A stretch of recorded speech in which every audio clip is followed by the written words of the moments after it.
Agar siz 30-40 yosh orasida bo'lsangiz va jinsiy holati turishida muammo bo'lsa, bu yoshga bog'liq kasallik emas, balki yurak qon tomir, nervlardan kelayotgan siz uchun ogohlantirish signali bo'lishi mumkin. Bugun sizlar bilan erektil disfunksiya haqida afsonalarsiz, reklama dorilarsiz, faqat ilmiy klinik suhbat olib boraman. Avvalo, erektil disfunksiya nima degani? Eski nomi impotensiya edi. Agar sizda jinsiy holatda qattiqligi 3 oy davomida, kamida 3 oy davomida jinsiy aloqani boshlashga, davom ettirishga va yakunlashga yetarli bo'lmasa, demak sizda erektil disfunksiya boshlangan deb hisoblaymiz. Unutmangki, bu holat erkaklarda psixologik muammoni va oilada er-xotin o'rtasidagi munosabatni darz ketishiga sabab bo'ladi. Avvalo buni uy sharoitida baholashni o'rgataman. Buni xalqaro konferensiyalarda yoki xalqaro maqolalarda EHS, Erection Hardness Score deyiladi. 4 ta darajasi bor. Buni birinchi darajasida jinsiy holat qattiqligi xuddi pishloqqa o'xshagan bo'ladi. Ikkinchi darajasi esa po'sti archilgan bananga o'xshagan bo'ladi. Ya'ni jonlanish bor, lekin ushlasa yumshoq bo'lib qoladi. Uchinchi darajasi esa po'sti archilmagan bananga o'xshaydi. Jinsiy aloqa qilishga yetadi, lekin yakunlashga yetmaydi. 4-chi darajasi esa xuddi bodring kabi qattiq hisoblanadi. Ereksiya bu erkaklarda salomatligini ko'rsatkichi bo'ladi. Uni rivojlanish mexanizmi shunday. Birinchi o'rinda miyadan signal keladi, uni nervlar jinsiy holatga olib keladi. Qon tomir esa kengayib, jinsiy holatga qon oqimini ta'minlab beradi. Buni esa gormonlar muvozanatga soladi va oxirida jinsiy holatning kavernoz to'qimasi qattiqlashib ereksiyaga erishadi. Ushbu sanab o'tganlarimni qaysidir bir joyida zanjir buzilsa, erkaklarda erektil disfunksiya kelib chiqadi. Erektil disfunksiyani sabablariga to'xtaladigan bo'lsak, eng ko'p ateroskleroz, gipertoniya, qandli diabet chekish orqali qon tomiri shikastlanishi bilan rivojlanadi. Erektil disfunksiyaga sabab bo'ladigan keyingi omil bu nerv tomirlari bo'ladi.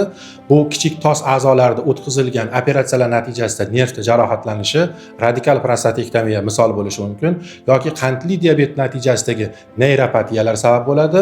Umurtqa pog'onasidagi shikastlanishlar ham erektil disfunksiyaga sabab bo'ladi. Keyingi sabablardan biri bu gormonal o'zgarishlar sababli erektil disfunksiya hisoblanadi. Bunga ko'pchilikda bilgan o'sha testosteron. Testosteronni biz ko'pchilik xohish, libido deb adashtirganimiz bilan, lekin ereksiyada birinchi darajalik ahamiyatga ega gormon hisoblanadi. Bundan tashqari qalqonsimon bezda gormonlarning yaxshi ishlamasligi ham, prolaktinning oshib ketishi ham erektil disfunksiyaga sabab bo'ladi.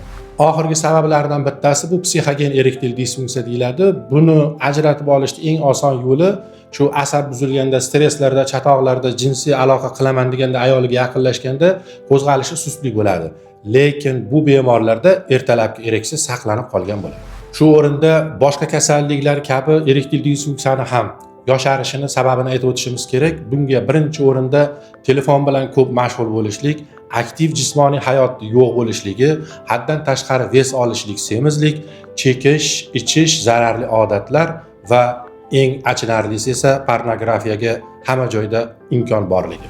Ikkinchi davolash usullaridan bittasi bu o'sha biz bilgan fosfodiesteraza 5 ingibitorlari deymiz. Bu tadalafil, vardanafil, sildenafil kabilar hisoblanadi, lekin unutmaslik kerakki, bu dorilar faqatgina simptomni yo'qotadi, kasallikni davolamaydi.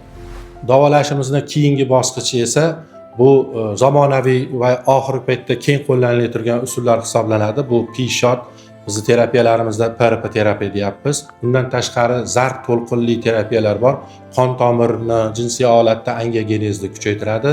Bundan tashqari gormonal disbalansni muvozanatga solish kerak bo'ladi. Agar EHS ko'rsatkichi 1 ga teng bo'ladigan bo'lsa, penil protez implanti bilan bu bemorlar davo topishadi. Bugungi suhbatimiz ham yakunlanib qolyapti.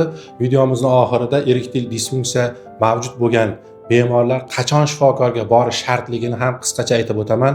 Agar kasallikning belgisi 3 oydan beri sizni bezovta qilayotgan bo'lsa, qandli diabetingiz bo'lsa, qon bosim yuqori gipertoniya kasalligingiz bo'lsa va yoshingiz 40 dan o'tgan bo'lsa, albatta shifokorga ko'rigiga borib, uchrab, tekshiruvlardan o'tib, davolanmasangiz ham profilaktik chora-tadbirlarni qilishingiz kerak bo'ladi.